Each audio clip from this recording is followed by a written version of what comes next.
Queremos agradecer a nuestro sponsor oficial del día de hoy, que es StoneX, en su número 100 ya, en su año número 100 años, maravilloso. Y en esta charla vamos a tener a 3 expositores, los voy a ir nombrando. Vamos a tener por un lado a Sol Arcidiácono, también a Pablo Maluenda y a Leandro Pierre Bastizi. Cada uno estará exponiendo y luego también estarán debatiendo entre ellos. Vamos a llamar primero a Pablo Maluenda. Él es consultor estratégico con 32 años de experiencia asesorando empresas y 2 décadas de experiencia en broker de mercados. Asesora en la planificación de compra y venta de commodities y agrícolas y la gestión de riesgos. Un fuerte aplauso, por favor, para el señor Pablo Maluenda. Bienvenido, Pablo. Gracias por acompañarnos en esta mañana. También queremos llamar al señor Leandro Pierre Bastizi. Él es ingeniero agrónomo con un máster en Economía y Desarrollo Agrícola. Leandro comenzó su carrera en París, asesorando en viticultura y en asuntos agrícolas. Trabajó en la gestión de explotaciones agrícolas y ganaderas en Francia y representó intereses de la cadena cerealista francesa, además de asesorar organizaciones en Argentina. Actualmente es consultor internacional en commodities agrícolas y productos de la primera transformación, realizando inteligencia de mercado en América Latina y en el ámbito internacional. Fuerte aplauso para el señor Leandro. Y también queremos invitar a que nos acompañe esta mañana a la señora Sol Arcidiácono, responsable de Mesa de Granos para América Latina de Edgen Point. Sol es contadora y magíster en finanzas por la Universidad Politécnica de Cataluña, con 20 años de experiencia en mercados físicos y derivados agro. Fuerte ese aplauso para Sol. Gracias por acompañarnos esta mañana, Sol.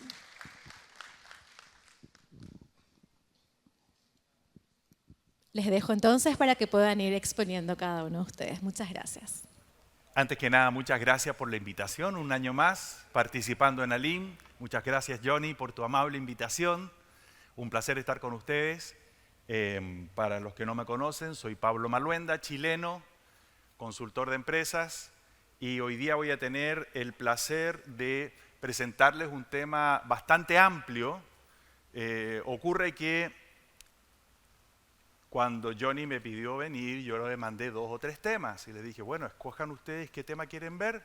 ¿Y qué pasó? Que los escogieron todos, los mezclaron en una y quedamos con este título que es Trigo, oferta y demanda mundial, situación actual, perspectivas para el futuro de las producciones, la volatilidad, cambio en los ciclos de los mercados de futuros, ante cambios en climas, fondos y otros mercados. O sea, aquí tenemos para toda la mañana.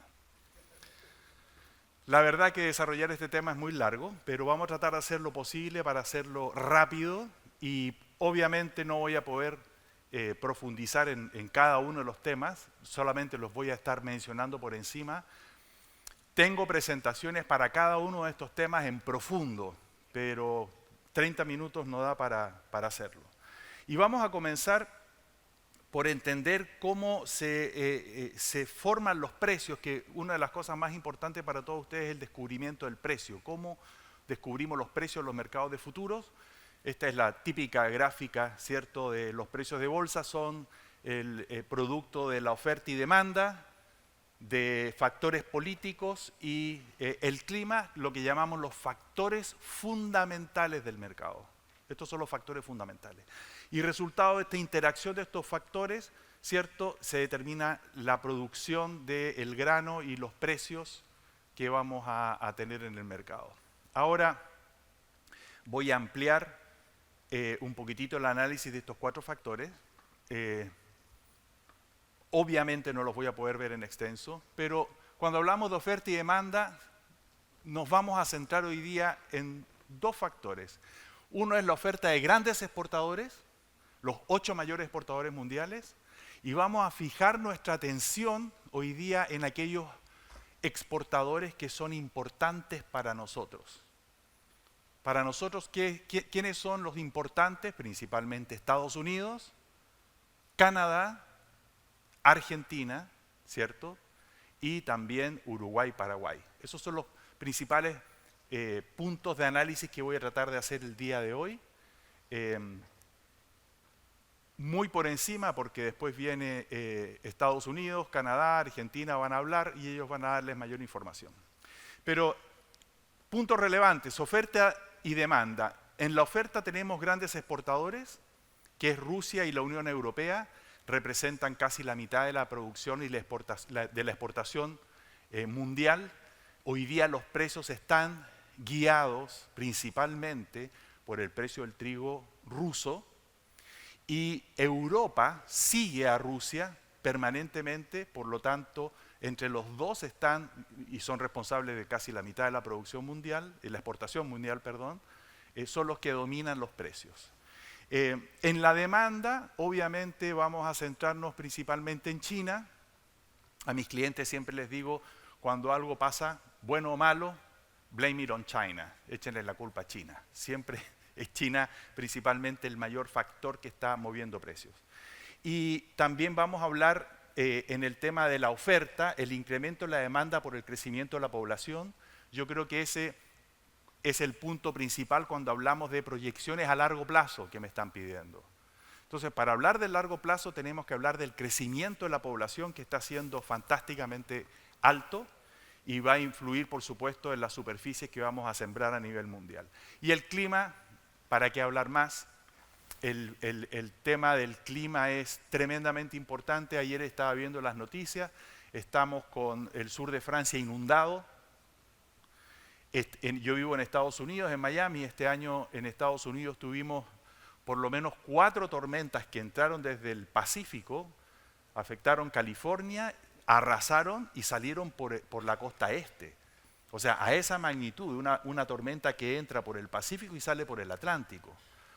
Y mi ciudad, gracias a Dios, se salvó, pero este año tuvimos 2 o 3 seguidos huracanes fuertes que entraron por el Golfo de México, destruyendo buena parte de la infraestructura en Florida.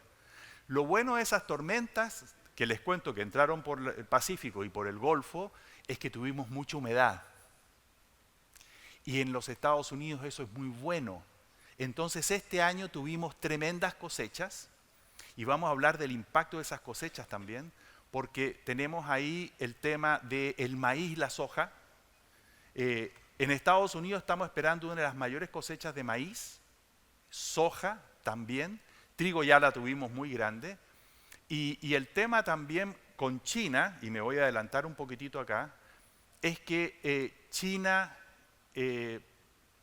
puede entrar en vamos a dejarlo con este factor acá mejor. Factores afectando los precios del trigo mundial, política y factores externos. Y el primer punto es factores políticos, guerras, que ya sabemos, Ucrania, la guerra en Israel, etcétera, pero las guerras comerciales es el punto importante. ¿Y por qué me estaba refiriendo recién a China?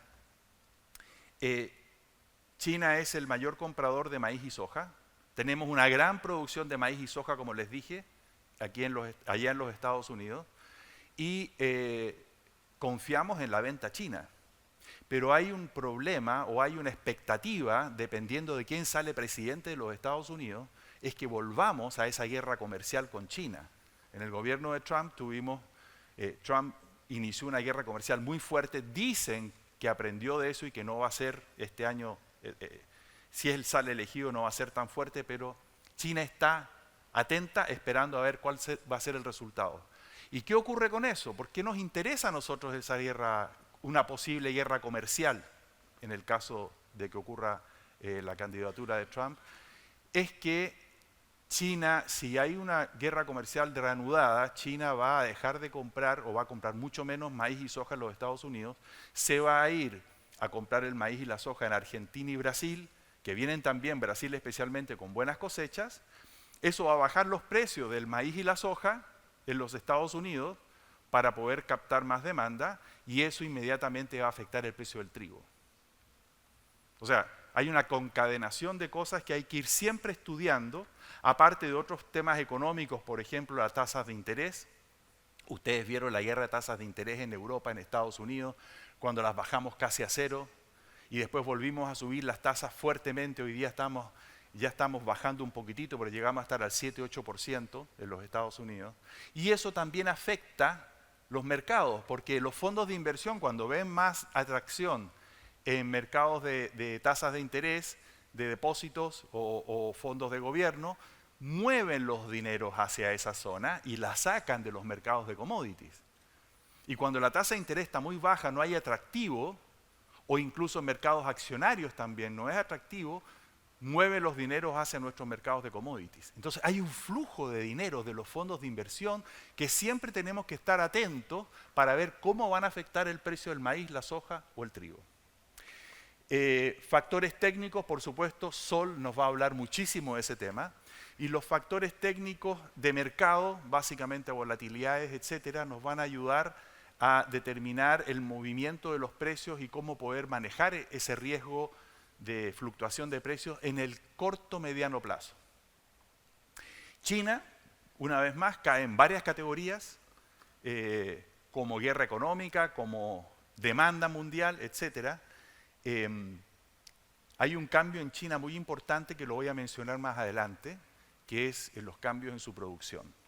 Y los cambios en uso de materias primas es el otro punto importante que ya lo he mencionado antes en otras conferencias, que es el uso de aceites para biocombustibles.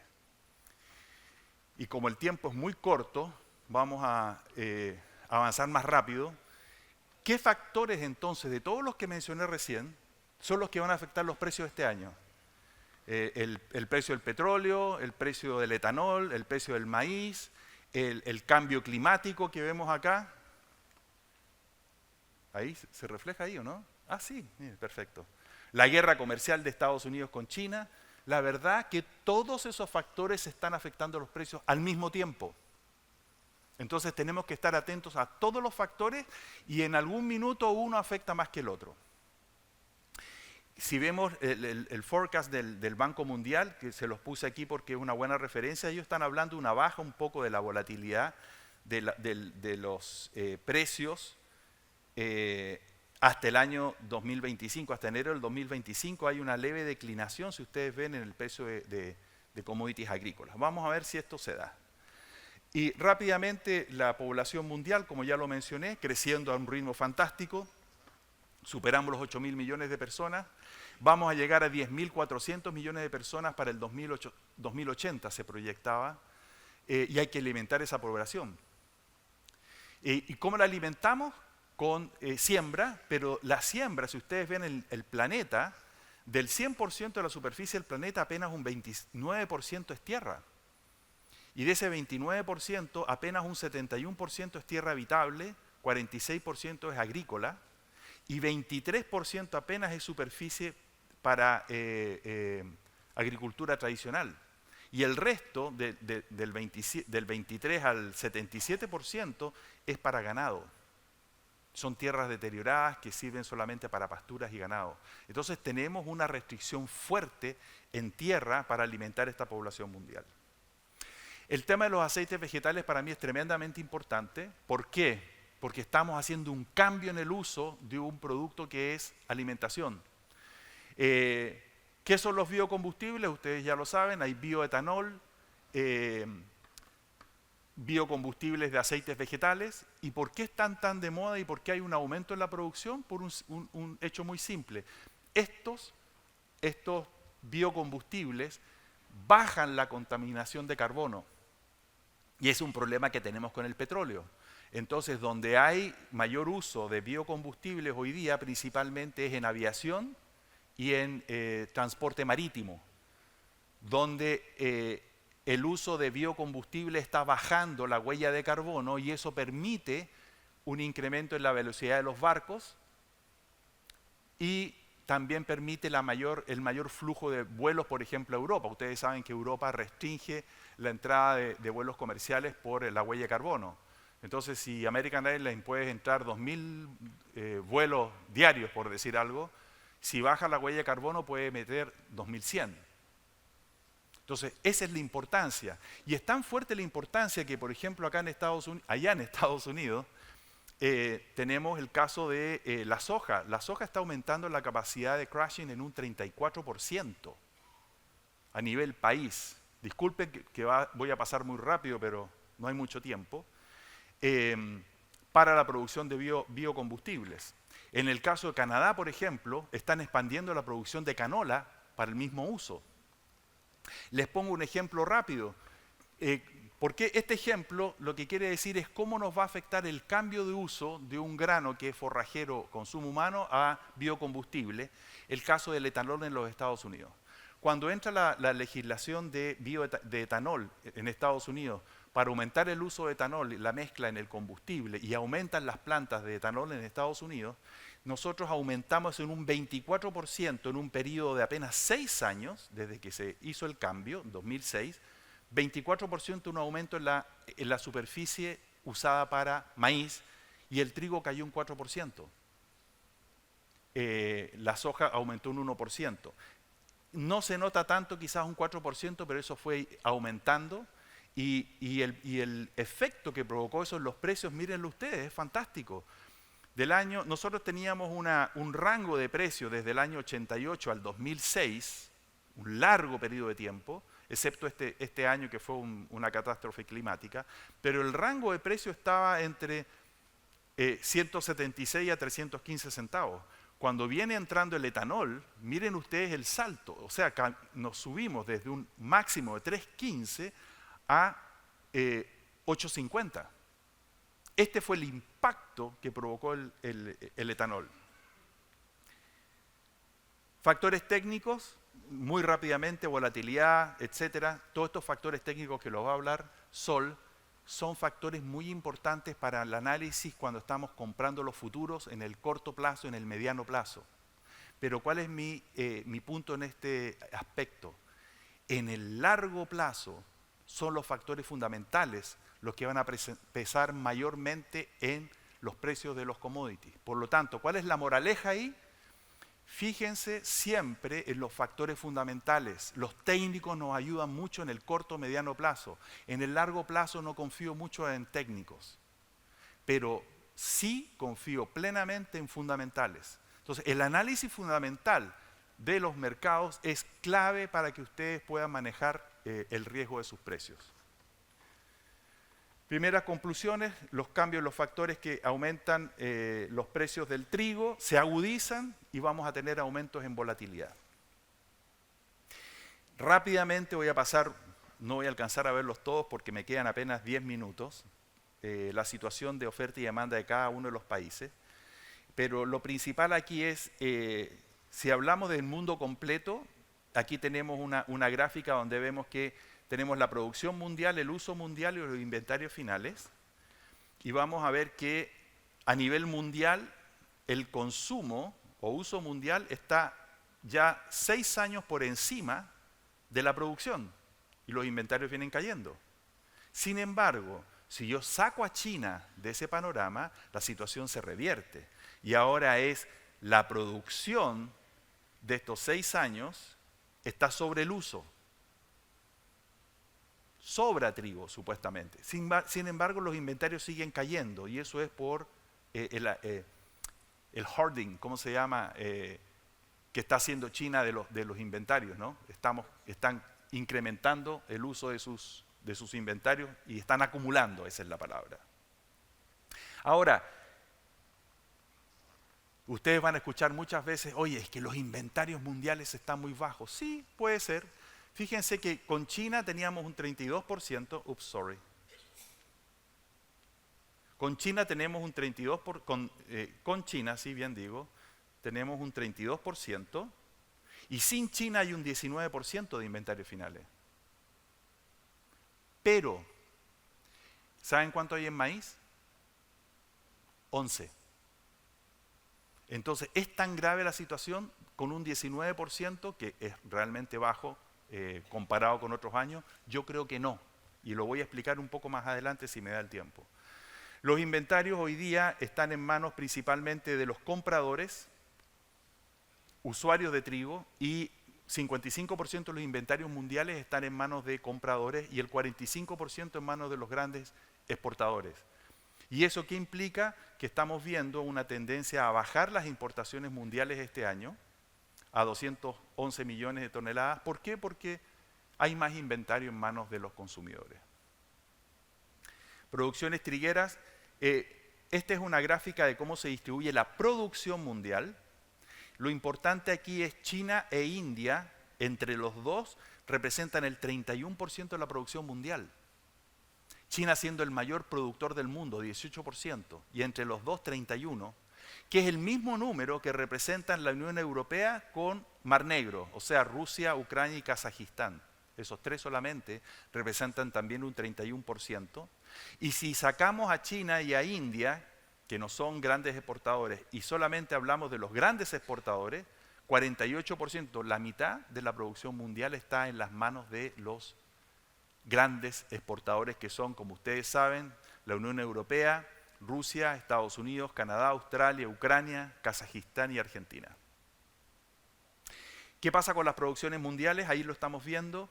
La Unión Europea viene bajando su producción en los últimos años de trigo, y viene bajando principalmente porque ellos tenían el uso de trigo para etanol y forraje. Pero cuando entra Ucrania aumentando su producción de maíz en Europa, Europa comienza a abastecerse de esta tremenda producción. Recordemos que Ucrania producía muy poco, o apenas para consumo interno, y en cosa de 10, 15 años pasó a ser el cuarto mayor exportador de maíz del mundo. ¿Cierto? Rusia también exporta. Entonces eso provocó un cambio en el uso del trigo y baja un poco va bajando la producción. Por el otro lado, aumenta la producción de trigo en Rusia fuertemente. Ahí tenemos el aumento. Todo el mundo se queja de que Rusia bajó mucho su producción. La verdad es que está en 82 millones, no está nada de mal respecto de los años anteriores. Aquí, si yo saco Europa y Rusia de esta gráfica y dejo los otros países, vamos a ver una agradable sorpresa. Estados Unidos aumenta su producción fuertemente. Entonces, acuérdense lo que yo les dije al principio, nos vamos a centrar en Estados Unidos, Canadá, Argentina principalmente, y miren ustedes, Estados Unidos sube su producción este año desde 44,9, que fue el bajo, 44,8, a 53,7 este año. Y la producción de Canadá también viene con muy buena, 35 millones, casi un récord, muy cercano a los 37 millones que fue el récord anterior. Entonces tenemos buena producción. ¿Y para qué hablar de Argentina? Argentina veníamos de 12,5, 15, 18 millones, dice el USDA, mi número es diferente. Las exportaciones, como ya les dije, la mitad de la exportación mundial es de Mar Negro, con Europa. Voy a pasar esto más rápido, me queda muy poco tiempo, lamentablemente. Aquí están las producciones de los mayores exportadores, las exportaciones, perdón, y ustedes ven claramente ahí que el gran mercado exportador hoy día es la ex Unión Soviética. Esa gráfica es Rusia, Ucrania y Kazajistán. Pero si se fijan en los otros, estamos muy bien en términos de exportaciones para nuestra región. Tenemos Argentina subiendo la exportación a 11 millones y medio, desde 8 millones anteriores a 11 millones y medio. Canadá lo mismo, subiendo a 26 millones Canadá. El año pasado fue 25, el anterior fue 25 y el anterior fue 23 aproximadamente, y hoy día estamos con 26. Y Estados Unidos, agradablemente también subiendo fuertemente, y en mi opinión Estados Unidos tiene un potencial, si el precio da, de exportar mucho más de lo que están diciendo ahora, de 22 millones de toneladas, que igual estamos por sobre los 19 del año pasado. Ya ganamos 3 millones. Yo creo que ese número con un buen precio puede llegar simplemente a 26, 27 millones. ¿Por qué? Lo voy a explicar. Esta gráfica es importante. Estos son la gráfica de los 8 mayores exportadores mundiales. Y este punto es muy importante para explicarles la situación.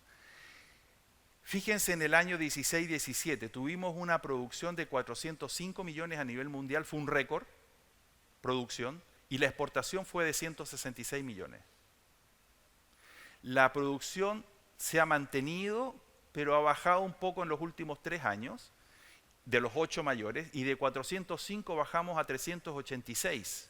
Aquí tenemos una reducción de 22 millones en la producción comparando estos 2 años, 22 millones menos. Pero este año, con 405 millones, se exportaron 166. Y hoy día estamos exportando 189, casi 190 millones. O sea, baja la producción en 22 millones y sube la exportación en 23 millones en el mismo periodo. Entonces, ¿qué ocurre? ¿De dónde sacamos el grano? Estamos viendo una reducción de los inventarios. De hecho, los inventarios hoy día mundiales, de los 8 mayores exportadores, estamos en 54.9, estamos al nivel del año 13-14. ¿Qué me está diciendo esto a mí? Que los inventarios ya no son un punto tan importante, no le den tan importancia a los famosos stocks mundiales, porque los exportadores están tratando de bajar sus stocks y vender más. Entonces yo ya le perdí el miedo a esto de los inventarios, la verdad. Voy a tener que pasar de largo todo esto, la situación de cada uno de los países, y me voy a ir a los precios en un segundo. Fui muy demasiado ambicioso con mi presentación. China sí que me interesa. China, voy a hablar rápidamente de China. China es el factor más importante para la demanda de granos. ¿Y cuál es el tema con China? China está en un deterioro fuerte económico, principalmente por la crisis que tienen inmobiliaria. Eso ya todos lo saben, me imagino, ¿cierto? Eso ha provocado una deflación dentro de China, bajo crecimiento económico, y eso también ha bajado la importación de granos. Y China, importante que lo sepan, está en un proyecto de aumentar la producción de sus granos, trigo, maíz, soja, porque quieren bajar la dependencia de granos importados. ¿Y cómo lo hacen? Muy fácil. Dan un alto precio interno del trigo, el maíz y la soja, e importan trigo, maíz y soja barato. Por eso vemos que están aumentando su importación, pero claro, si la están aumentando porque importan barato y cuando necesitan vender dentro del país venden a precios mucho más caros porque ellos manejan el precio interno. Muy rápida explicación. Los trigos argentinos, este otro punto importante. Miren, el USDA, yo creo que todos están interesados en esto. El USDA habla de que este año, que todavía estamos en el año 23-24, termina en noviembre del año 23-24 para Argentina, produjo Argentina 16 millones y va a pasar con 4.6 millones de stock final. Ojo, 4.6 millones de stock final. Y la producción, el USDA habla de 18 millones de toneladas métricas con 11 millones y medio de exportación. ¿Cuáles son mis números? Muy distintos. Esta cifra es la exportación de Argentina hasta anoche. Ayer, hasta anoche, teníamos 6.722.000 toneladas entre diciembre del 2023 a octubre del 2024. Entonces, ¿cómo proyecto yo para terminar el año? Porque me falta un mes. Muy fácil, tomé el total, lo dividí por 11 y lo multipliqué por 12. ¿Ya? Siendo que el promedio para el último mes es alto, porque el promedio es alto. Y miren ustedes las ventas que está teniendo Argentina en los últimos meses, 180.000, 190.000 toneladas, contra 500, 900, 1 millón y medio los meses anteriores. O sea, estoy beneficiando de que Argentina puede seguir exportando un poco más, pero con los números que tengo hoy día, con ese promedio que doy, yo estoy calculando que máximo van a exportar 7,4 millones este año. Máximo. Pensando que van a ser 650.000 toneladas en noviembre. 650.000. Y veníamos exportando 128, 130. Nos vamos a 650. Y así todo me quedan 5.550.000 de stock finales de Argentina para este año, que se van a sumar a los 19 millones, que es mi número de producción. Entonces vamos a tener casi 24.6 millones de toneladas métricas. Es el stock más grande, creo que histórico, Diego, me imagino, va a ser históricamente alto. ¿Y por qué no tenemos más agresividad en la venta argentina? Por un tema que Diego lo va a explicar, lo puede explicar muy bien, es un tema de productores versus el dólar guardándolo como moneda, guardando el trigo como moneda dura, el diferencial de dólar oficial versus el dólar paralelo, etcétera, etcétera. Por eso no sale la venta.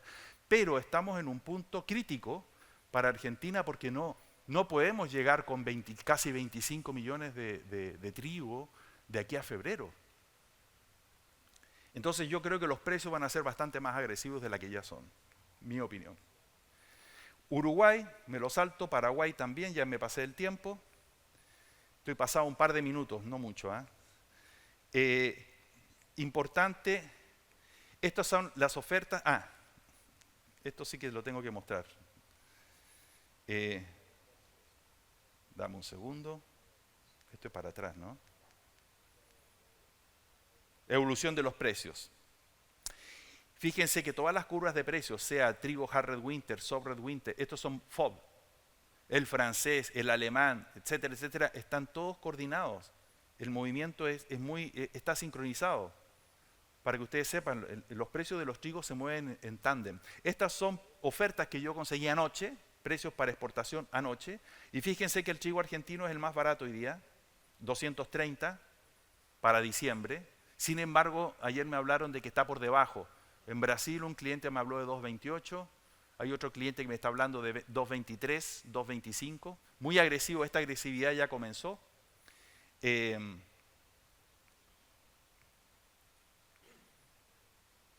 ¿Y cuál es el movimiento que yo espero en los precios? Aquí estamos viendo. Fíjense que ¿cuál es mi idea de los precios en los próximos 6, 8 meses? Nosotros teníamos tuvimos precios muy altos por el tema de las guerras, la pandemia, etcétera, durante el año 2022. Y veníamos de un periodo largo en Chicago, del 2015 al 2020, de un precio entre 3.90 a 6.15 aproximadamente. Vino este tremendo salto y hoy día estamos de vuelta en el rango. Estamos volviendo al rango del 2015 al 2020. En Kansas lo mismo. Miren cómo viene bajando. Ahora mismo alcanzó dar una subida, no pudo y está bajando de nuevo. Y este es el potencial de baja que tenemos por ahora, dependiendo cómo se muevan los mercados. Minneapolis la misma cosa, el rango y precios más bajos. Esto me lo tengo que saltar, no da. Y conclusiones, mis conclusiones, tenemos suficiente trigo a nivel mundial. Los inventarios no son, como decimos en mi país, el cuco. El fantasma de los inventarios, no le estoy dando tanta importancia. Rusia va a seguir agresivo porque los rusos hablan que bajó la producción. Oye, es la tercera mayor producción en la historia de Rusia y tienen que venderla. Entonces los precios van a estar bajos, van a mantenerse y si Rusia está bajo, presiona el resto del planeta. Y Argentina, para vender su trigo, esos 25 millones, tiene que salir fuera del Mercosur. Chile, Perú, Colombia, Ecuador no bastan para salir de ese trigo. Tenemos que llegar a Asia y a África. Yo tengo un estudio sobre eso, pero yo creo que vamos a ver mayor agresividad en el futuro. Por tiempo no puedo más. Muchas gracias. Disculpen, me pasé 5 minutos. Gracias. Bueno, buenos días. Yo tengo miedo, yo hablo con las manos, tengo miedo que esto se me salga, pero si se me sale voy a hablar con el micrófono. En primer lugar, quería agradecer muchísimo a Alim, quería agradecer a Capamol por esta invitación. Escucho permanentemente, yo la primera vez que vengo a Paraguay, qué lindo país es Paraguay y lo descubrí. Agregaría que qué rico pan tiene Paraguay. A mí me encanta el pan y sobre todo la panificación anglosajona, esa cantidad de miga. Mi papá le saca el pan a la miga como todos los argentinos. Nunca entendí eso, pero es así. Y hoy iba a hablar de una anécdota que tenía, pero cambié de anécdota porque recordaba en Sharm el Sheikh, me acuerdo, era en abril del 2009, Rusia había salido de un año que había colocado 40% de derecho de exportación al trigo en la campaña 2007-2008. Y después tuvo la osadía el año después de invitar al World Food Program de la ONU para decirle que iba a ser el garante de la seguridad alimentaria, que se iba a convertir en el 2020 en el primer exportador mundial de trigo, que iba a crear una empresa de Estado para poder administrar los stocks de intervención que iban a hacer. Y resulta ser que ese mismo año compró 9 millones de toneladas de intervención Rusia, lo cual permitió en la campaña 2010-2011 poder hacerle frente al embargo de exportaciones. Y además de eso, creó esa empresa de Estado en junio del 2009, que ahora es la que existe. Lo que no entendía esa época y entendí este año por qué querían ser el primer exportador mundial de trigo. Era una cuestión de batir un récord y ahora yo quisiera explicar eso.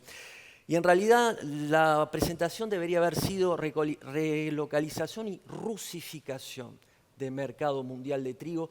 Pero bueno, obviamente es aberrante la invasión de Rusia en Ucrania y hay que tener muchísimo cuidado con las palabras. Pero la idea de mi presentación justamente es esa.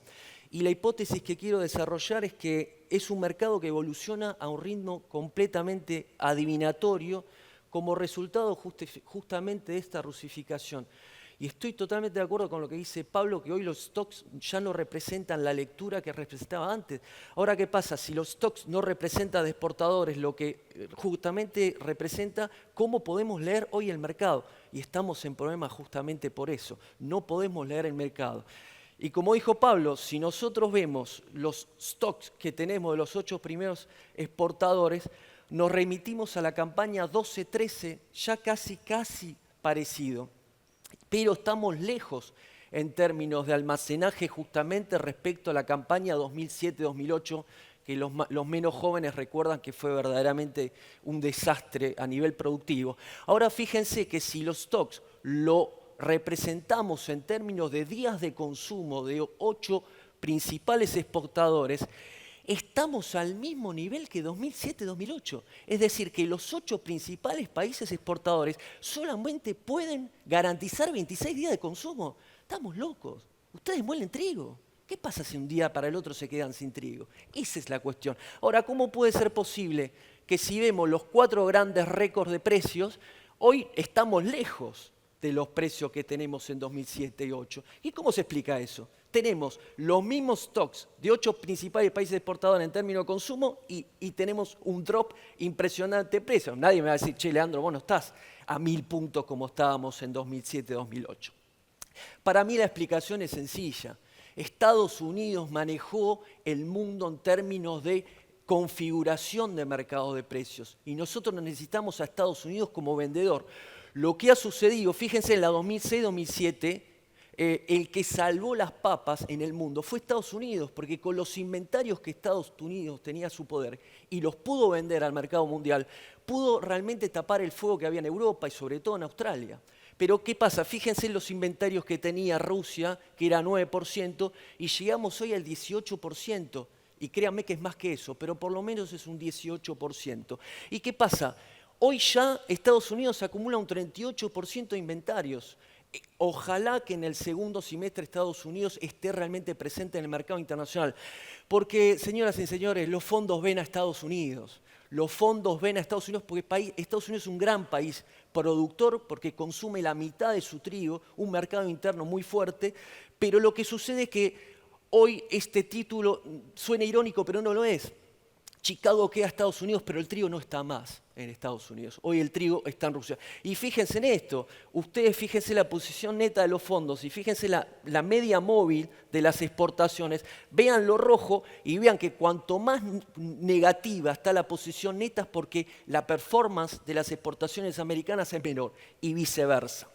Entonces, la cuestión está que ayer Gabriel Delgado, del cambio de flujos. Es clarito en el caso del trigo el cambio que hubo. Fíjense que esto no es ex Unión Soviética. Yo hice una ventilación de Rusia versus Ucrania.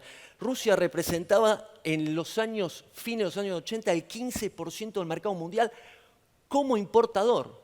O sea, se consumía el 15% de lo que había del trade. Y fíjense ahora que tienen un 55 millones de toneladas. En realidad son 700.000 toneladas de exportación de harina, 600.000 toneladas de darum y el resto es trigo. Y si ustedes hacen exportación menos importación, ahí tienen la evolución justamente del tren que acá tienen de Estados Unidos, el tren que tienen de Rusia, el tren de los nuevos países de la Unión Europea que a partir del 2006-2007 exportaron con la anexión. Obviamente primero fue la de Polonia, la de Letonia y Lituania, y después fue la de los países del Mar Negro europeos que son Rumania y Bulgaria. Y si ustedes le sacan al tren mundial el darum y la harina, fíjense en esto, estábamos en los 15% y pasamos de un 46% a un poquito menos de 10% y está más o menos casi a la par de lo que es Ucrania. Puse Ucrania, y voy a hablar de Rusia porque Ucrania en términos de trigo para mí es un proxy. Yo hablaría, si tuviese que hablar en maíz, pondría en primer lugar a Ucrania, pero como estoy hablando de trigo voy a poner a Rusia en primer lugar. El tema está que tenemos un gran problema de estimaciones. Esta presentación es larga, como dice Pablo, fíjense en sus casas. Yo puse el link ahí, es un muy buen artículo, porque hecho con mucho respeto. Este artículo primero lo que resalta es que el USDA tiene una metodología extraordinaria y tiene todos los datos que nosotros vemos todos los meses y es extraordinario de verlos. Ahora, el problema está que estamos teniendo lamentablemente desviaciones bastante importantes en un país justamente que junto con los bálticos y junto con estos países del Mar Negro de Europa son el 47, casi la mitad del mercado mundial. Y el gran problema que tenemos es acá. Las mesas de negocios van a saber de cuál hablo. Obviamente que repudiamos la anexión de Crimea en el 2014 y no integramos esos datos. Esos datos de producción de trigo los integramos. Pero ¿cómo hacemos con todas partes? Hoy la ocupación es de un 20% del territorio ucraniano.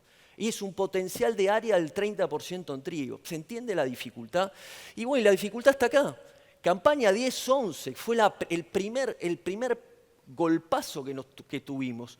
Que hubo realmente una demora es decir, estaba incendiado Rusia.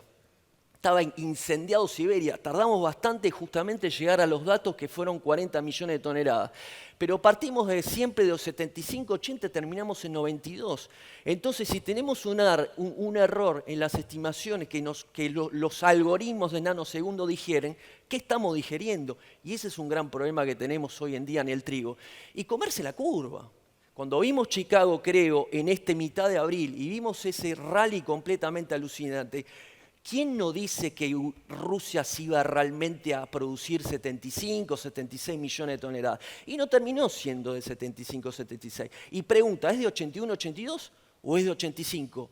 Bueno, esa incertidumbre que se tiene con un país que 1 de cada 3 toneladas en promedio coloca a nivel mundial, y en septiembre, octubre, noviembre, hoy estamos al 55-60% del market share mundial. Y el tema está que cómo controla los precios ese país. Y el tema está que el problema que atraviesa toda la cadena, porque es un país que hace spot de su producción, el 95% es precio spot. No hay visión de forward, contrariamente a lo que hace Estados Unidos, que hace Europa. Entonces nosotros estamos basados y atados a una incertidumbre de muy corto plazo. Y encima con wheat belt de 5.000 kilómetros y más también, que hace que el Estado intervenga también en la relocalización de flujos de inventarios físicos. Y el tema está que si vemos la originación, acá está la empresa de que yo les hablaba, que se creó en junio del 2009. En esa época estaba solo, decía, bueno, tengo que encontrar un partner privado, lo tengo que encontrar, lo terminaba encontrado. Y el partner es de Metra, detrás está BTV. Googleen alguna vez BTV, ¿quién es BTV? Bueno, todo esto para decir que la exportación detrás de esas empresas, detrás siempre llegamos al mismo lugar y ahí está la dificultad. Y hay todo un arsenal de intervención oficial y no oficial. La no oficial, el no otorgamiento de permiso fitosanitario para que vos salgas de Novorossiysk, las compras directas del gas y los precios sostén que esta es nueva. Y fíjense, si agarramos esta idea es de Pablo, de los Pacman, yo después con el tiempo lo fui alimentando. Egipto es el mayor comprador público de Estado. compra un poquito menos de 6 millones de toneladas. Este año, la 23-24, el sector privado hubo más divisas, llegó a comprar 6,4. Es decir, que Egipto compra 12,4 millones de toneladas, la compró en la 23-24. El tema está que básicamente se las compra hoy en día Rusia entre el 60 y 70%, en el gas, que es un 64%, en el mercado privado es un 70%. Pero ¿por qué hablo justamente esto? Porque esto para el mercado es importantísimo. Al no ser un tender opcional, podemos tener los diferentes precios de FOB, podemos tener los diferentes precios de flete, y es buenísimo para eso. Ahora, lo que está sucediendo es que en la 2022-2023 el gas terciarizó las compras. Y ya el gas no es el que compra, ya directamente hay compra directa y no hay más licitación. Y fíjense que el 63% de compra de gas coincide con el market share de los rusos. Evidentemente, primer año de guerra, 2022-2023. Segundo año de guerra, los precios sostén. Ayer Alex decía lo importante que es la competencia para el mercado. La competencia, fíjense lo que es acá, estos son todas las ofertas que hay de cada licitación y en amarillo los precios ofrecidos. Todos tuvieron la misma idea de poner 270, todos tuvieron la misma idea de poner 250, todos tuvieron la misma idea de poner 235. Hay alguien que con este control remoto está diciendo, ahora me conviene el floor price a 255, ahora me conviene a 265. Es peligroso esto, es peligroso, porque acá se juega el descubrimiento de precios, que hoy no tenemos la menor idea de los precios. Y esto es el acabose de la campaña 24-25 a la cual estamos asistiendo. De Voyage, directamente el 25 de junio, por suerte, se fueron los floor price. Ya directamente no hay precio sostén, fíjese los colores cómo cambia, ya no hay mismas ofertas. Fíjese que el 12 de agosto la cantidad no podía, necesitaba como 4 slides. Fíjense la cantidad, tuvimos 45 ofertas de trigo ruso. Pero volvieron los precios sostén. Y los precios sostén volvieron con una segmentación, yo la mostré el año pasado, una segmentación que tiene el trigo ruso, que es el 12,5 de proteína, obviamente, el 13 para arriba y el 10,5. Los ajustamientos y los discounts, esos discounts no son discounts del mercado, son discounts diciendo, bueno, ahora les recomiendo que tengamos esta segmentación. Pero fíjense la diferencia que es con el servicio de inspección que tiene Estados Unidos, que tiene directamente un booking, los grados y se figura a nivel de Estado, lo que es la Comisión Canadiense de Granos de Canadá, donde se tiene todo directamente un book y demás de segmentación, y luego el mercado va alimentando sus diferentes grados. Acá directamente es, bueno, a partir de ahora ustedes van a tener 2,40 en octubre, 2,45 y 2,50 en diciembre. Y ahora están diciendo que el FOB ruso es de 2,37 en vez de 2,40. Ah, bueno, no se está respetando el floor price. No, no es así. Es que esto es recomendado para los compradores públicos, no para los compradores privados. Que no es Marruecos, porque pusieron la lista de Marruecos, no tiene nada que ver. Marruecos no es un comprador público. Los compran los privados el trigo. ¿Y por qué esto es tan importante? Esto es tan importante porque Gabriel hablaba de la dependencia alimentaria que hay, sobre todo en África del Norte y Próximo y Medio Oriente. Y uno asocia a esta región al petróleo, pero no hay solamente petróleo, es una región gasífera.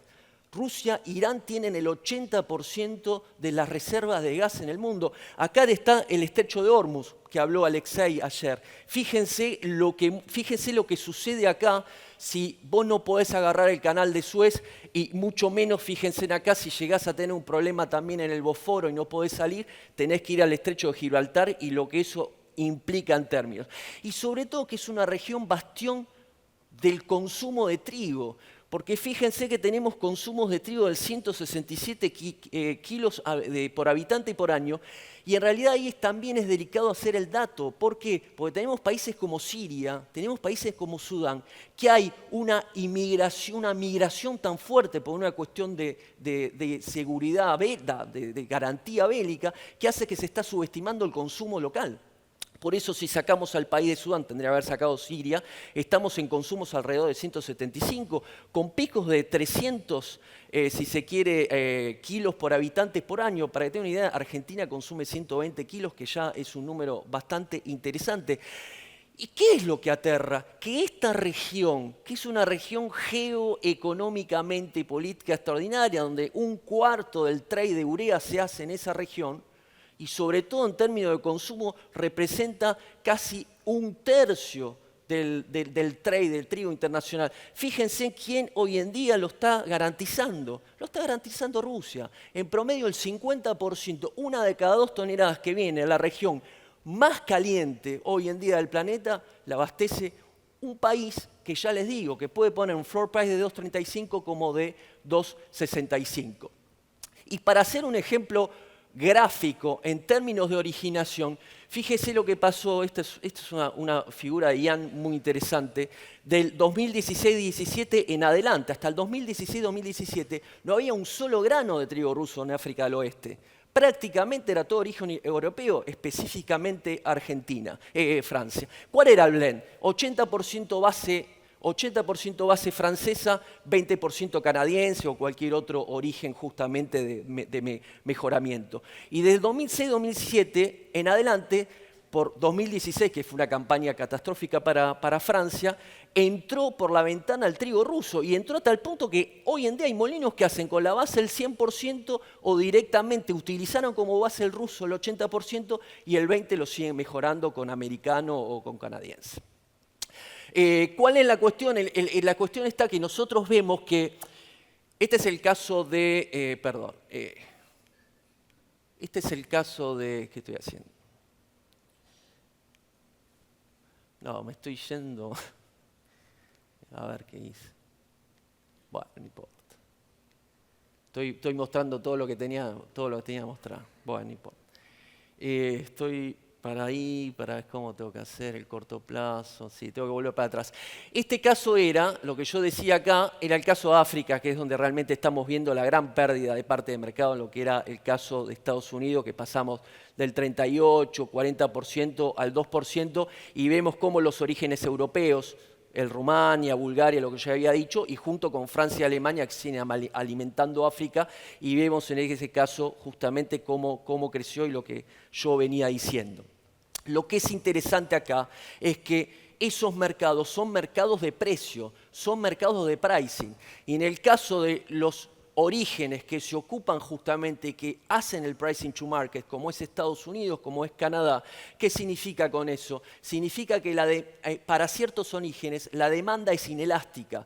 ¿Qué significa? Que independientemente de cierta variación de precios, ese origen sigue siendo para el comprador dándole un atributo de reputación. ¿Y por qué? Porque tanto Estados Unidos como Canadá han logrado, por suerte, y lograron esa segregación de calidad y ese plus que se le da al comprador. Por eso en nuestra región, por ejemplo, no está en duda el pricing to market.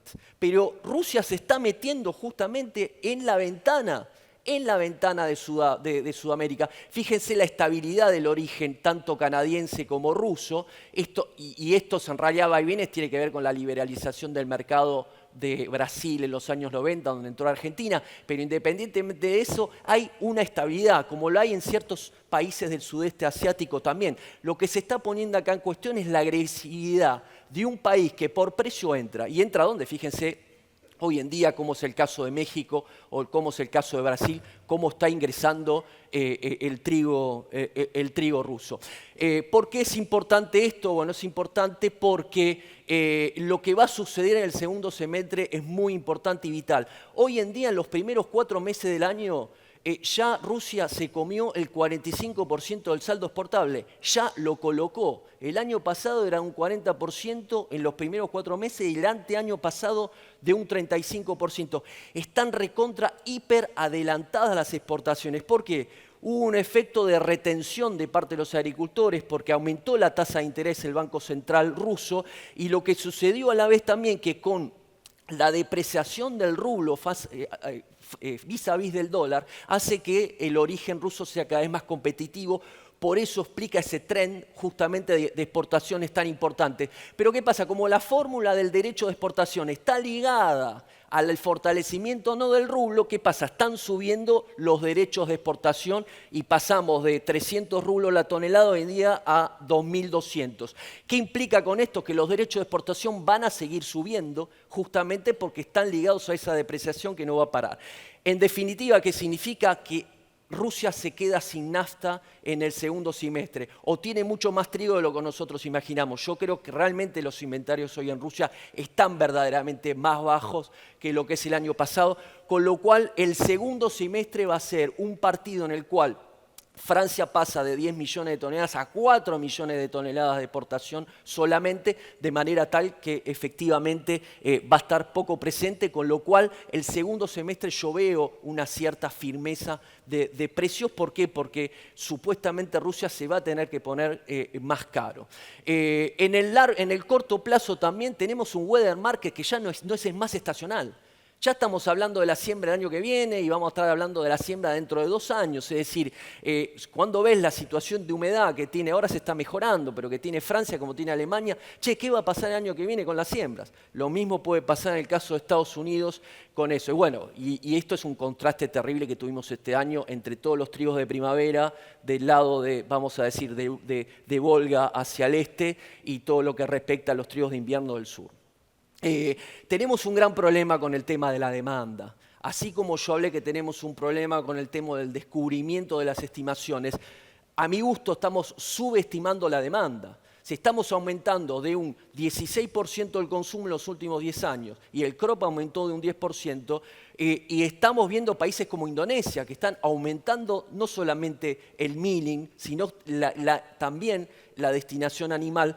Estamos problemas porque el mundo crece 60, 70 millones de habitantes por año. Estamos hablando de entre 6 y 7 millones de importación de trigo suplementario por año. Esto nos está en todo caso viendo en el caso del descubrimiento de las importaciones, y fíjese los updates que tenemos. Es decir, justamente estamos hablando de una campaña como la 22-23, estamos hablando de, terminamos la campaña con 209 y resulta ser que el dato definitivo fue 213, y en la campaña esta, por ejemplo, hay otra campaña que el número es aún más importante.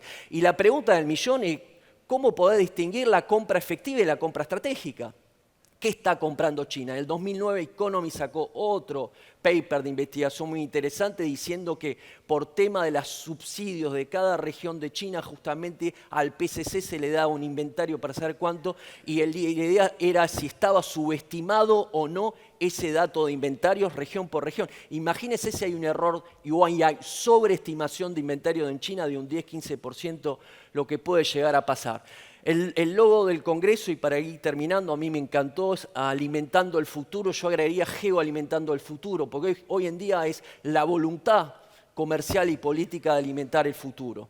Y lo que estamos viendo justamente es que, miren, en 1900 África tenía 100 millones de habitantes. Y Europa tenía 400 millones de habitantes. Hoy Europa tiene 745 millones de habitantes y África tiene 1.400 millones de habitantes. Y en el 2050 África va a tener el cuarto de la población mundial. China India ya superó a China justamente y dice, bueno, China está perdiendo demografía. O sea, está perdiendo demografía. Pero estamos hablando de un país de 70% urbanizado dentro de un par de años. El Partido Comunista Chino está pensando que a mediano plazo va a tener una autosuficiencia del 90% y a largo plazo del 80%.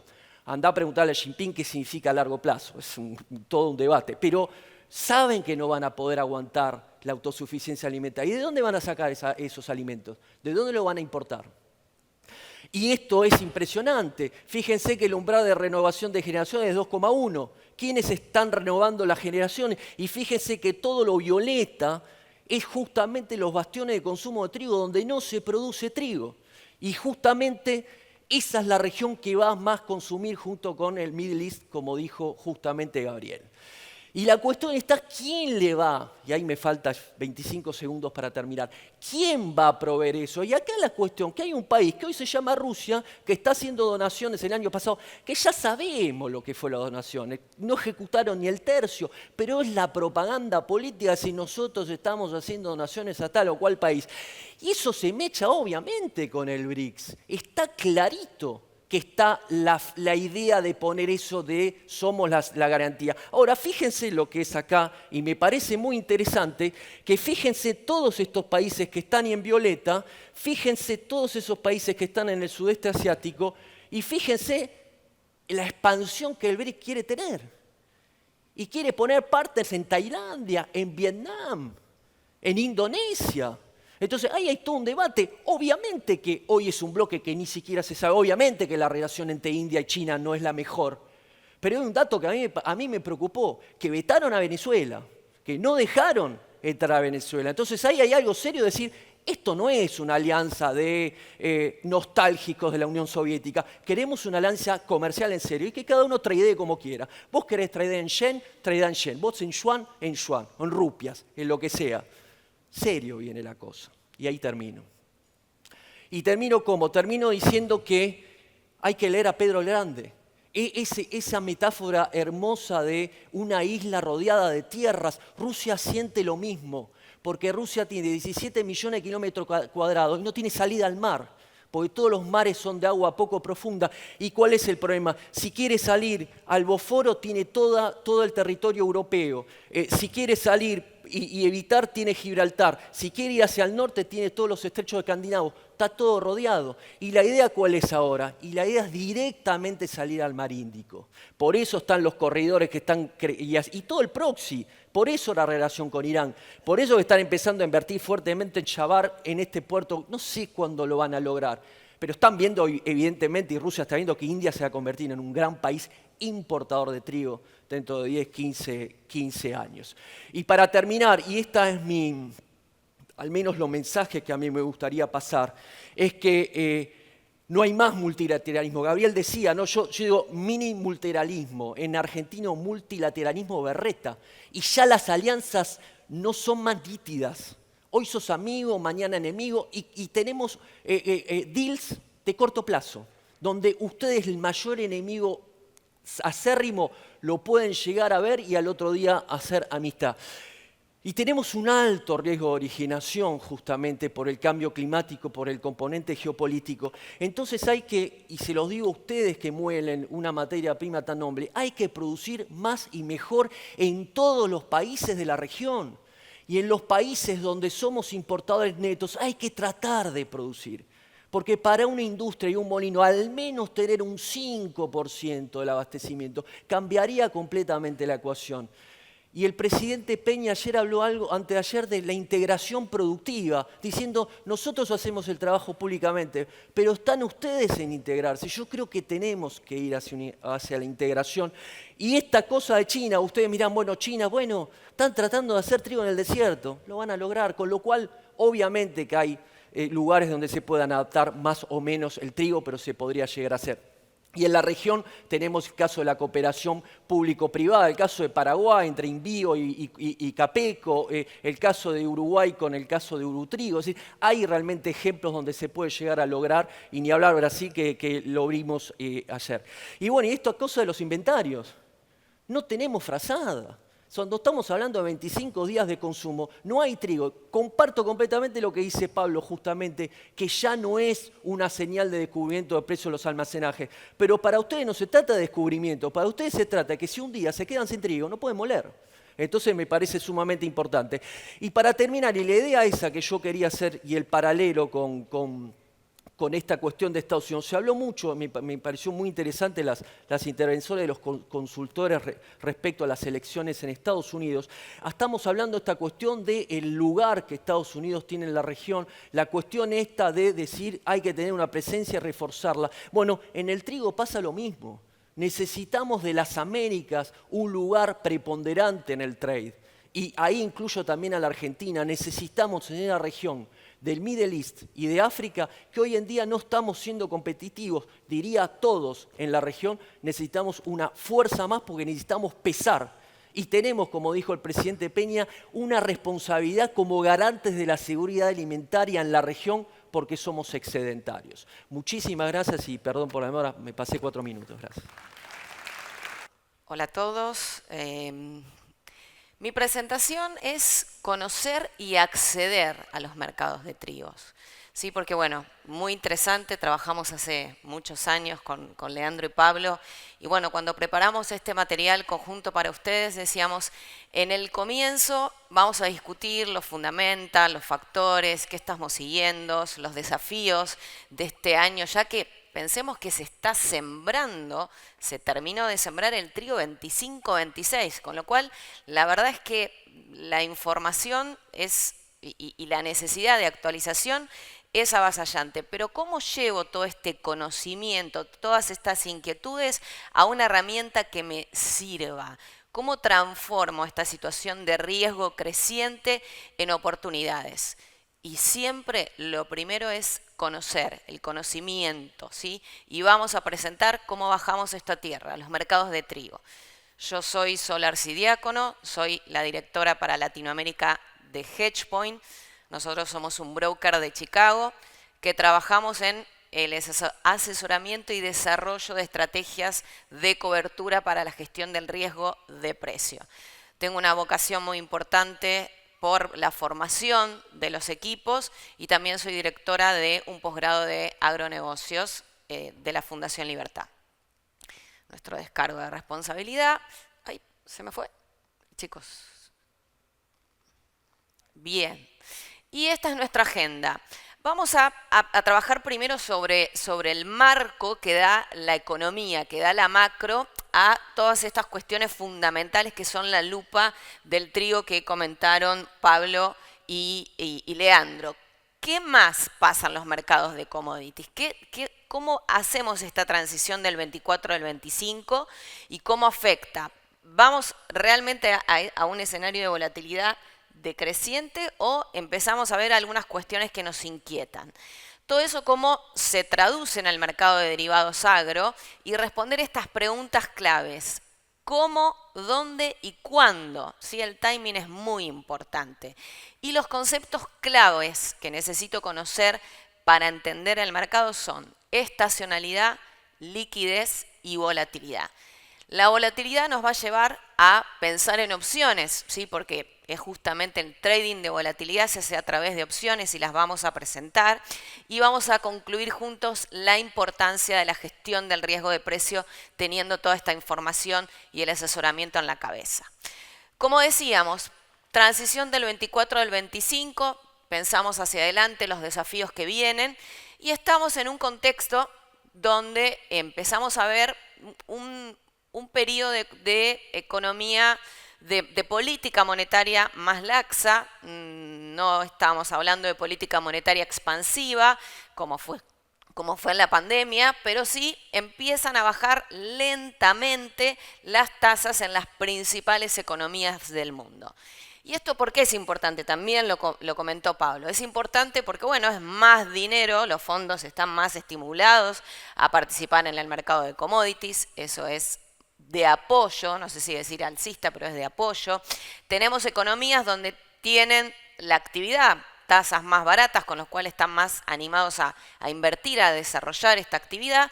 Y bueno, y en el trigo, este tema es muy importante, baja de tasas, dólar en Estados Unidos, dólar debilitado, porque, como muy bien explicó Leandro, tenemos esa competencia de originación y la trascendencia que tiene el Mar Negro y Europa como origen, hace que, bueno, que el trigo en Estados Unidos ha tenido una dinámica los últimos años que para salir a competir tiene que estar peinado, como digo yo, tiene que estar lindo, tiene que estar barato, ¿sí?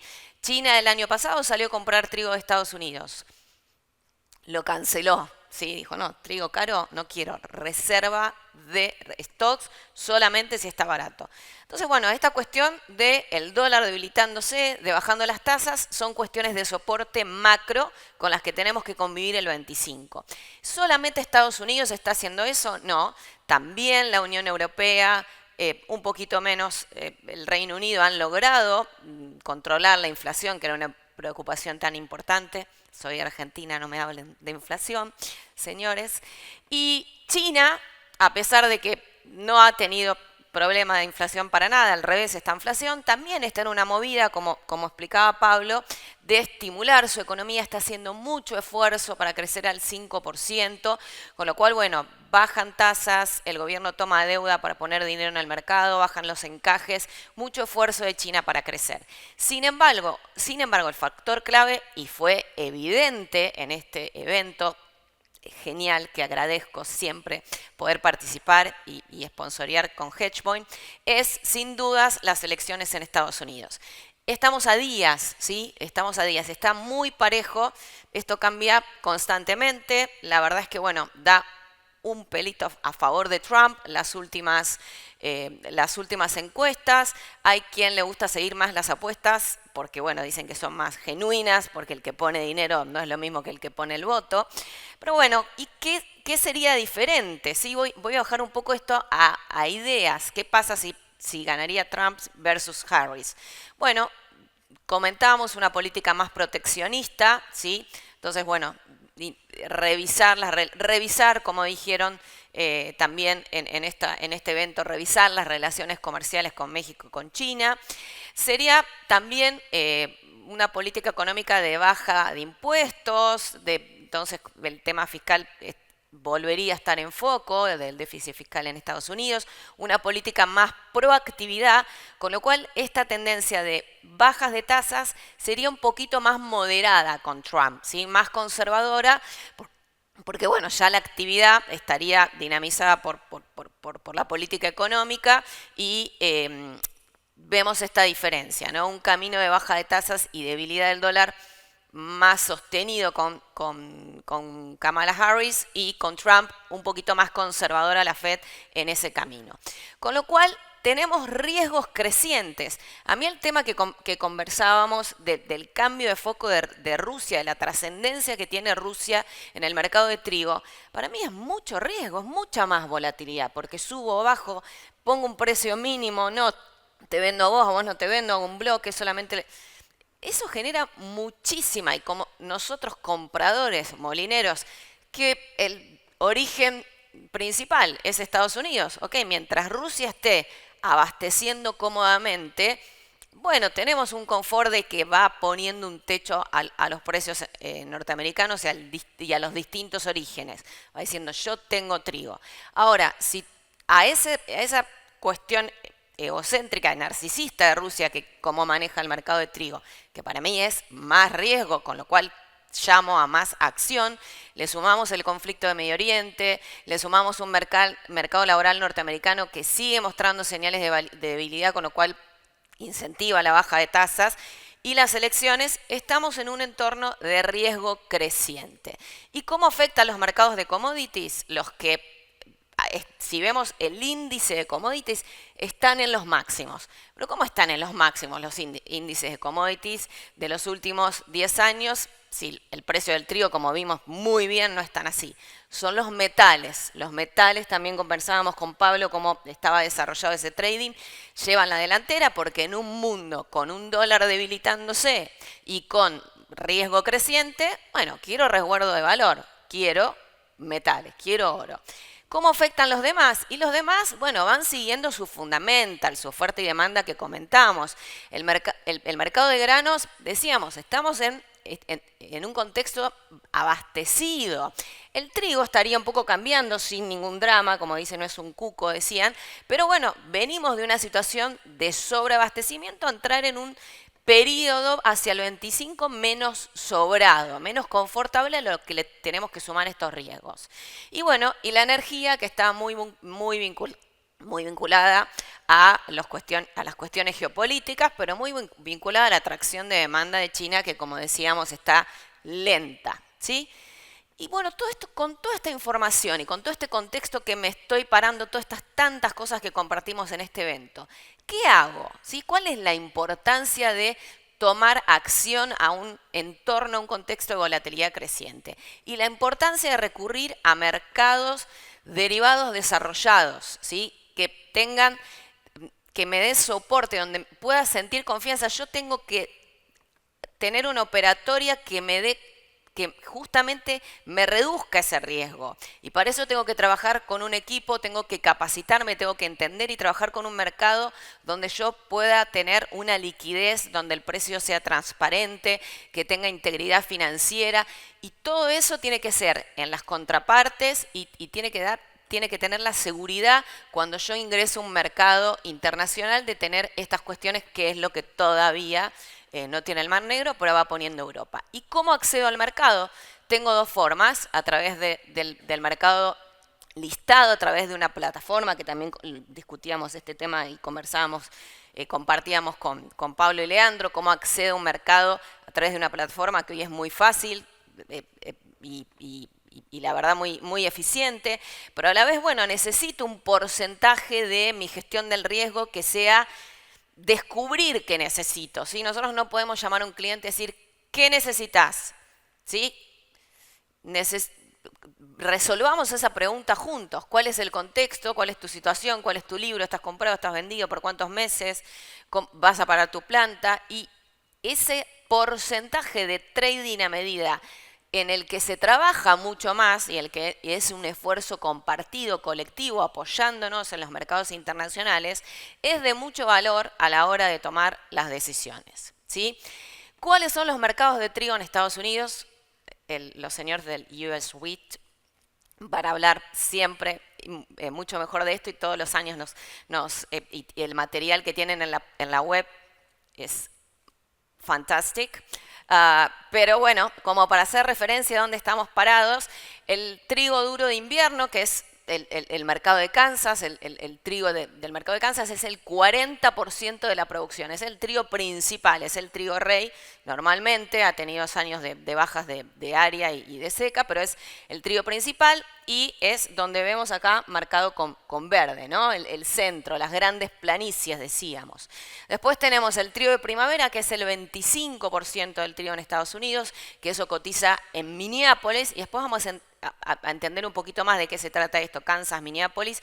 Y el trigo, ¿sí? El trigo blando, ¿sí? El trigo blando de invierno, que está como más atomizada la producción, pero la cotización principal es en Chicago. Vamos a comenzar con Chicago, que al final es entre el 15 y el 20, el 17% de la producción, ese trigo más atomizado, ese trigo suave, ¿sí? Ese trigo suave de invierno, pero tiene el doble del open interest. Todo el volumen, el interés, este movimiento de los fondos de las tasas, de Rusia, de la guerra, se traduce en Chicago. Chicago es el mercado más sensible a todos estos factores de riesgo. Con lo cual, si yo quiero cubrir trigo por volatilidad externa, por volatilidad macro, voy a mirar Chicago porque es el que reacciona primero y reacciona más fuerte. Y bueno, ni hablar cómo lo vimos con la cuestión de la guerra. Sus contratos estándares son de 5.000 bushels, 136 toneladas. Es un trigo de referencia que también tiene cash settlement, tiene entrega física, además que uno puede hacer el cash settlement, con un trigo de mediana baja proteína, si es la referencia, y como dato del viernes, el precio era $209 por tonelada. Pero bueno, si bien el trigo rey de Estados Unidos, el 40% de la producción, es el Harry Winter de Kansas, el mercado de más volumen, donde están los fondos, donde se traduce todo, la volatilidad externa, es Chicago.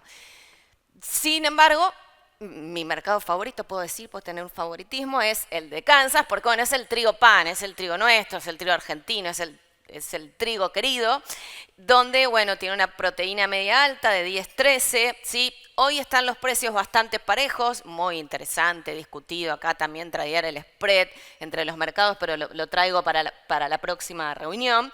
Y está hoy parecido, 110 toneladas. Fíjense, es el 40% de la producción, como decíamos, pero el open interest, que es la cantidad de contratos abiertos de participantes, es la mitad que Chicago. Y Minneapolis, que es el trigo de alta proteína, el trigo de primavera, el trigo que está ahí con Kansas codo a codo, es el 25% de la producción en años buenos, muy buenos como este. Es un trigo de proteína más alta, con lo cual es más caro, $222.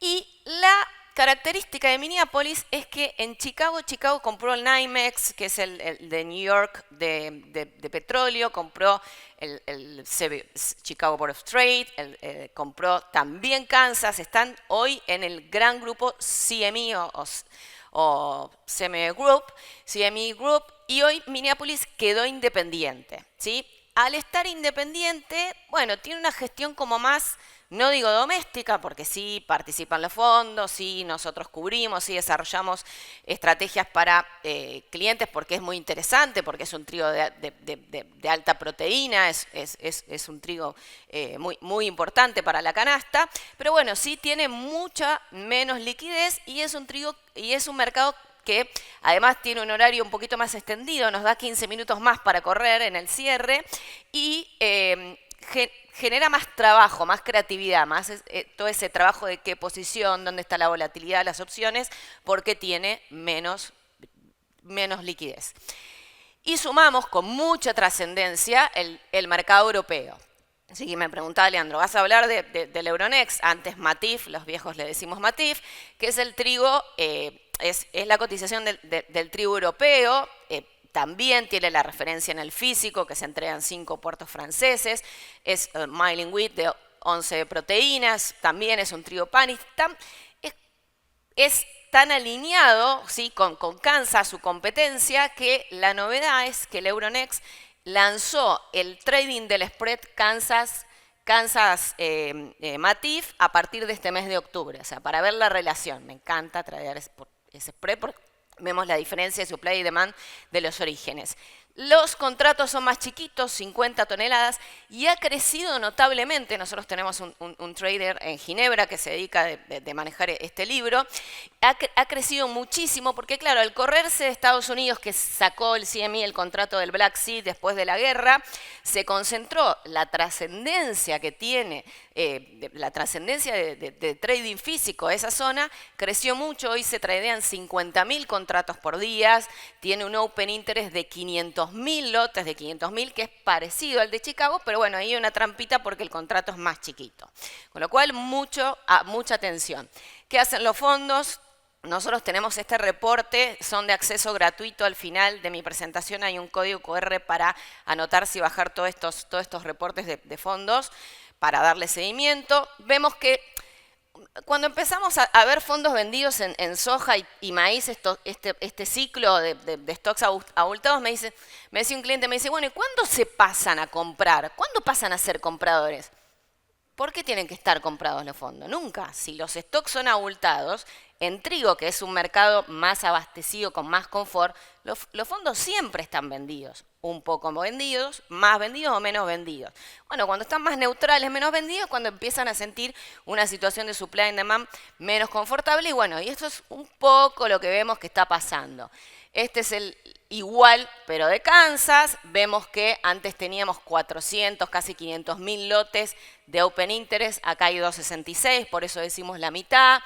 Esta es la posición de los fondos en Europa. Fíjense cómo reflejó con mucha más emoción la situación de mayo, donde se hablaba, que también lo comentaron Leandro y Pablo, que la gente decía va a tener 75, 67, no va a alcanzar el trigo, y al final cerramos con unos modestos 85, que no es lo mismo que 95, 100 de los últimos 2 ciclos, pero bueno, si quiero ver y quiero tradear y quiero estar adentro de lo que pasa en ese sector del mundo, me tengo que ir al Matif, que muy bien lo refleja.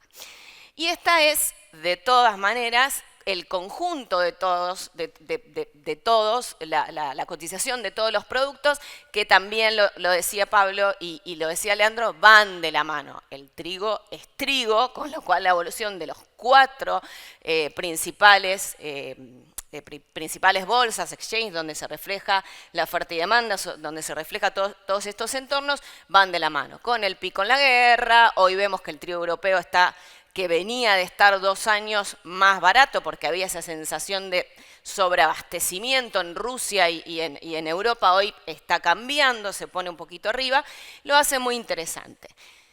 Y, ok, ya los tengo acá anotados. ¿Y qué miro cuando entro? Estacionalidad, liquidez, volatilidad. ¿Dónde estoy parado? Siempre. Noviembre. ¿Qué pasa en noviembre? Se terminó, decíamos, bueno, hicimos un buen análisis de cómo vamos cerrando el 24-25, pero ya empezó la 25-26. Se sembró en el hemisferio norte, ya están sembrados. ¿Y cómo sembramos? Sin agua, mal. 38% bueno, excelente, dijo Luzda en el primer informe de este lunes. Sembramos mal, sin agua y con bajos precios, también dijimos. Sembramos sin ganas el farmer norteamericano. En enero vamos a tener el dato de área, muy interesante. Para mí va a bajar el área, el farmer. Sin agua, sin precio. Yo que vengo de un país productor, los muchachos no están muy entusiasmados con ese arranque. Bien, el trigo de primavera se acaba de cosechar, enorme, divina cosecha este año estuvo, muy buena, muy bien, muy modesta, muy bien en Canadá, muy bien en Estados Unidos. Y bueno, y es muy importante saber para saber cuál es el pico de volatilidad, si está ingresando, qué es lo que estamos atravesando. Terminó de entrar la cosecha, julio, agosto, septiembre. Estamos saliendo, como lo explicó muy bien Leandro, estamos saliendo aceleró, Rusia entró con todo, puso mucho, poco, lo que tenía lo puso en ese periodo de cosecha. Y empieza a haber señales del Estado ruso de parar. Che, vamos a subir el export tax, vamos a subir el precio, vamos a limitar. Entonces son señales que para mí ponen más riesgo sobre la mesa. Y bueno, sobre la liquidez, lo que comentamos y explicarlo, pero siempre ver la foto es interesante. Vemos el Open Interest de Chicago de la posición diciembre, 200.000 contratos, de Kansas 127, ¿se ve bien? A ver, ahí está, para atrás, 127. Minneapolis mucho más modesto, 41.000, lo trabajamos con esfuerzo y con amor. Y la Euronext, como ha crecido y tiene mismo cantidad de Open Interest diciembre, que es la primera posición, pero recordemos que los contratos son de 50 versus 136, con lo cual es medio engañoso, pero se trabaja muy bien. Evolución de volatilidad. ¿Y por qué la volatilidad? ¿Qué es la volatilidad? Fíjense, la volatilidad corta estuvo arriba del 100% en el periodo de la guerra. La volatilidad promedio del trigo podríamos decir que es el 30%, una volatilidad baja es del 25%, una volatilidad alta es del 35%. Es muy interesante ver esos rangos de volatilidad, porque también tradeo volatilidad, ¿sí? Metiéndome en el mercado. ¿Y cómo la tradeo? A través de las opciones. ¿Y cómo es la volatilidad del trigo? Más alta, más baja que la del maíz y de la soja. Es más alta. ¿Por qué es más alta la volatilidad del trigo? ¿Qué les parece? ¿Por qué el trigo tiene más volatilidad? Fíjense, la evolución de la volatilidad del trigo de maíz y de la soja. ¿Por qué es más alta? ¿Algunas ideas? Primero por lo que comentaron.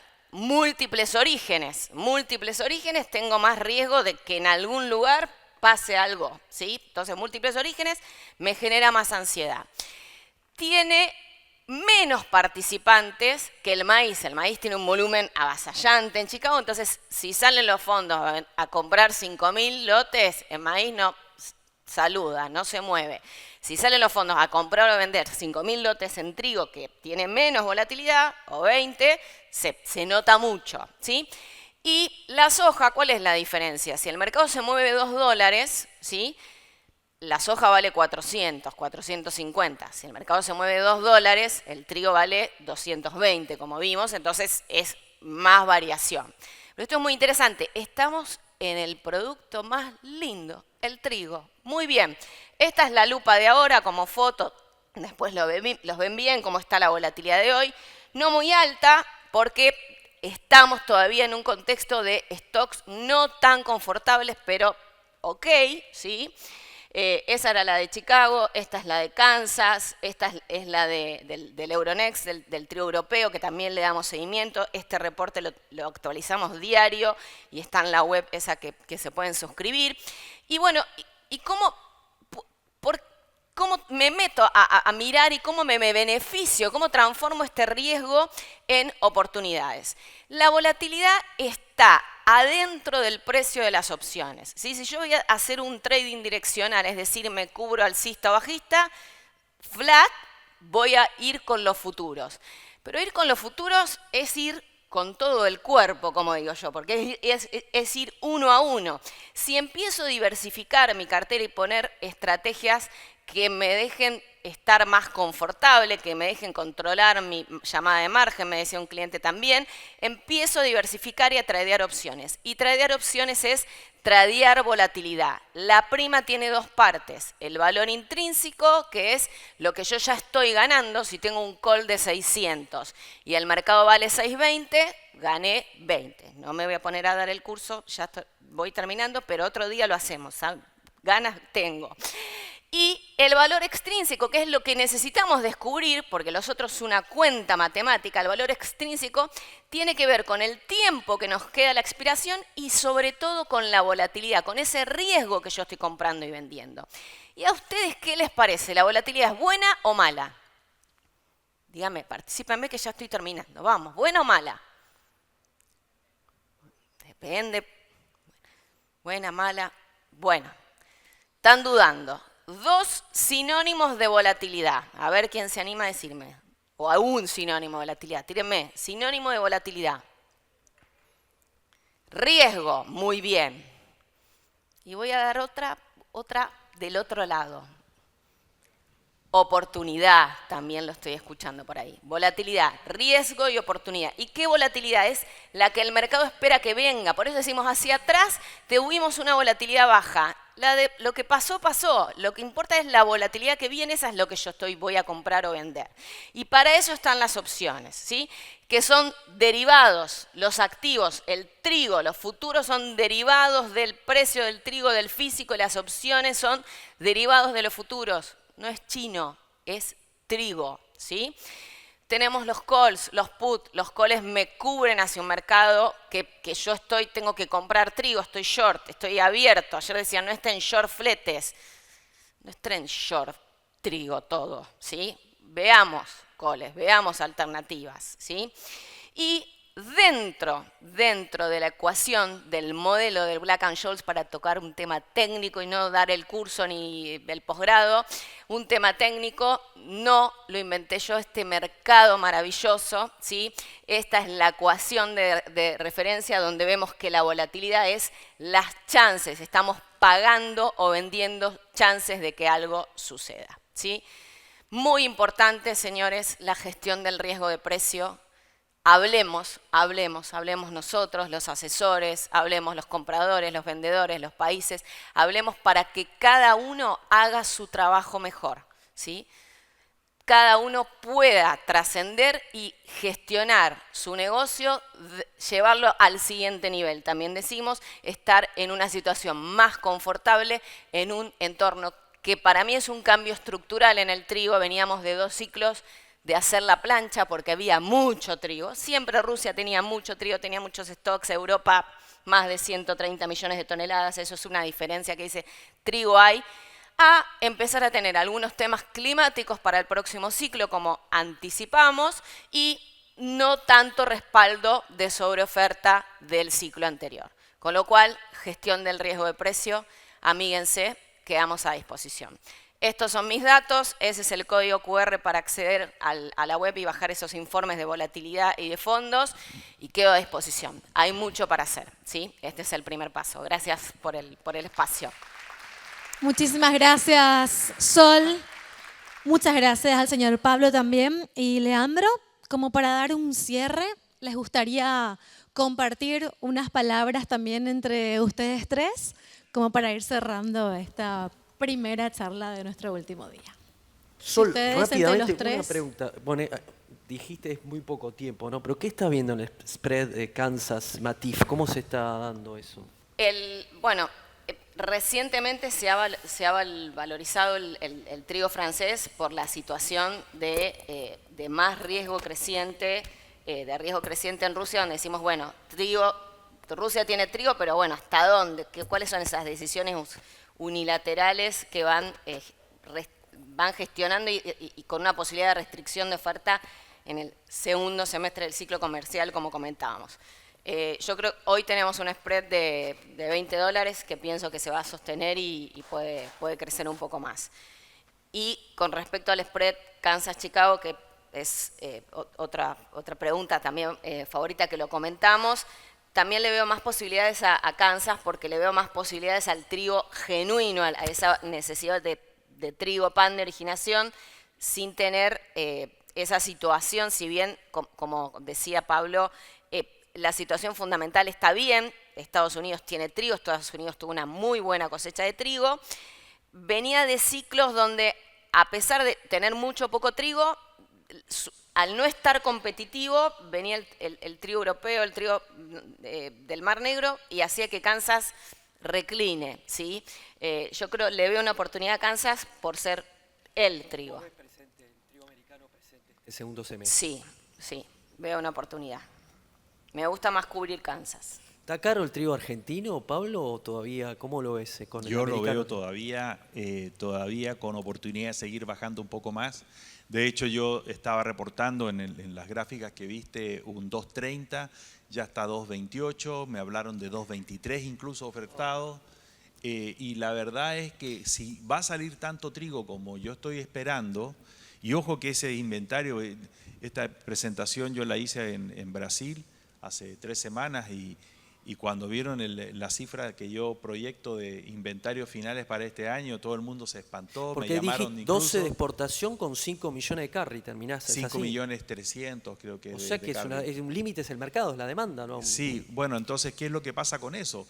Tiene que sacar el trigo porque Brasil, o sea, Argentina puede guardar una cierta porción, aún con silobolsas ya no va a dar. Tienen que exportar mucho trigo, tratan de dejar, Argentina históricamente trata de salir de todo el trigo que no va a comprar Brasil lo antes posible y generalmente lo liquida entre diciembre, máximo marzo. Y en abril ya empieza a quedar solamente el stock para Brasil y los precios de Argentina vuelven a subir y se pegan al del Hard Red Winter. Eso es histórico, son unas gráficas que todos los años yo las he presentado. Pero este año tenemos esta mayor presión y la forma de sacar ese trigo hoy día es principalmente Asia y África. Y para sacarlo a Asia y África tenemos que competir contra el ruso y por lo tanto tenemos que ver cuál es el costo y flete. Entonces ahí tenemos una diferencia de 10 a 15 dólares que tiene que estar por debajo Argentina para compensar el diferencial de flete con Rusia y otros proveedores hacia Asia y África. Y recordemos también que Argentina en los últimos 2 o 3 años donde más ha vendido, aparte de Brasil por supuesto, ha sido Indonesia, Malasia, Vietnam, esos países. Entonces es un mercado target. Por lo tanto, esa presión yo creo que la podemos ver en los próximos meses. Pero alguien tiene que explicarme bien, alguien tiene que explicar bien, yo creo que Diego lo puede hacer, es esta reticencia de los productores a vender el producto, que tiene la verdad que hoy día yo veo el mercado argentino muy trabado. Ese es el problema, está trabado y debería soltarse. Y eso es lo que pasa cuando tenemos legislaciones, leyes que distorsionan un libre mercado. Yo estoy de acuerdo, pero este año, contrariamente al año pasado, yo hablo de export, no hay presión tan fuerte de declaración jurada, en el sentido que en ese sentido lo que es papel es bajo respecto a una situación comprada que está multada, con lo cual a mí lo que más me inquieta más es la cuestión de demanda, es que realmente cómo se posiciona Argentina en términos físico, es decir, ¿hay demanda genuina hoy, diciembre, enero, febrero para el trigo argentino? Esa es la pregunta. Siempre va a haber. Sí, siempre va a haber, pero es cuestión de precio. Sí, bueno, o sea que, pero no es tanto el tema del productor, el tema que bueno, vos me dirás también que si hay que seguir trabajando al trigo argentino, el productor tampoco no va a querer. O sea, lo que yo digo, el productor tiene el grano guardado y no lo quiere vender por estas razones que vuelvo a decir, que lo va a explicar muy bien Diego como siempre, que son razones económicas, que son políticas, que son leyes, que hay que eliminar todo eso, hay que limpiar a Argentina de todas estas regulaciones y dejar el mercado argentino de trigo, maíz, soja, que funcione libremente. Y ahí nunca más vamos a ver un mercado trancado en Argentina si el mercado está libre. Creceríamos mucho en producción. Estoy de acuerdo. Absolutamente. Y un tema del timing que también discutíamos es que este año va a entrar un poco más tarde el trigo argentino, entonces quizás esa presión, porque vemos los negocios muy trabados, se traslada de noviembre a diciembre, porque se sembró más tarde, porque las hojas se sembró más tarde, por la seca anterior. Hay una gran concentración en la provincia de Buenos Aires que se va a cosechar después del 15 de diciembre, con lo cual esa situación que va a venir va a estar un poquito más adelante. Atentos molineros Ahora, para es bueno originar. también eso porque tenemos muy bien dicho, la cosecha viene atrasada, pero lo bueno es que después de un periodo de sequía, ahora está empezando a llover, está lloviendo más. Y como la cosecha está atrasada y está lloviendo, Sí. todavía tenemos posibilidades de recuperar un poco más de peso, de 1000 granos, ¿no?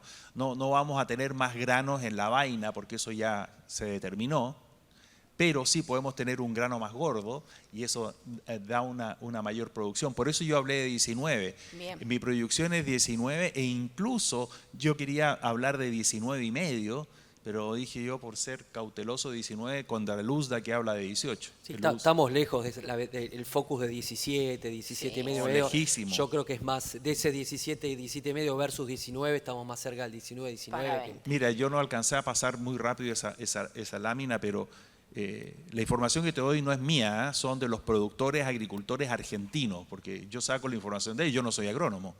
Y ellos me decían, por 6.23 millones de hectáreas que se sembraron, algo así fue, con eso tú tienes una producción más o menos de 20 millones a 21 millones, y en el mejor de los casos, si hubiese habido perfecta humedad, 23 era el tope. 23, 21 con una producción con buena humedad, 20 con un poquitito de estrés, ¿cierto? Y 18 un estrés fatal. Y no tenemos estrés fatal este año. Hay excedentes en la región interesantes, ¿no? Porque vos, por ejemplo, Uruguay y Paraguay, ¿cuánto le estás dando de Bien. saldo exportable, Pablo? Porque vos en un momento no Lo puse ahí en las Sí, láminas no sé también. qué- 850 para Uruguay. Washington ayer dijo muy bien, la producción era 1,3 millones se espera. Sí. El año pasado fue 1.500.000 y algo. La exportación, que también puse el dato ahí, va ya en 1.300.000, 1.280.000. Washington hablaba 600, 700 de exportación, así bien sobrio el número, pero el USDA habla de 850. Y Paraguay también estaba con Muy bien. 150.000, una cosa así. O sea, tenemos mucho trigo en la región.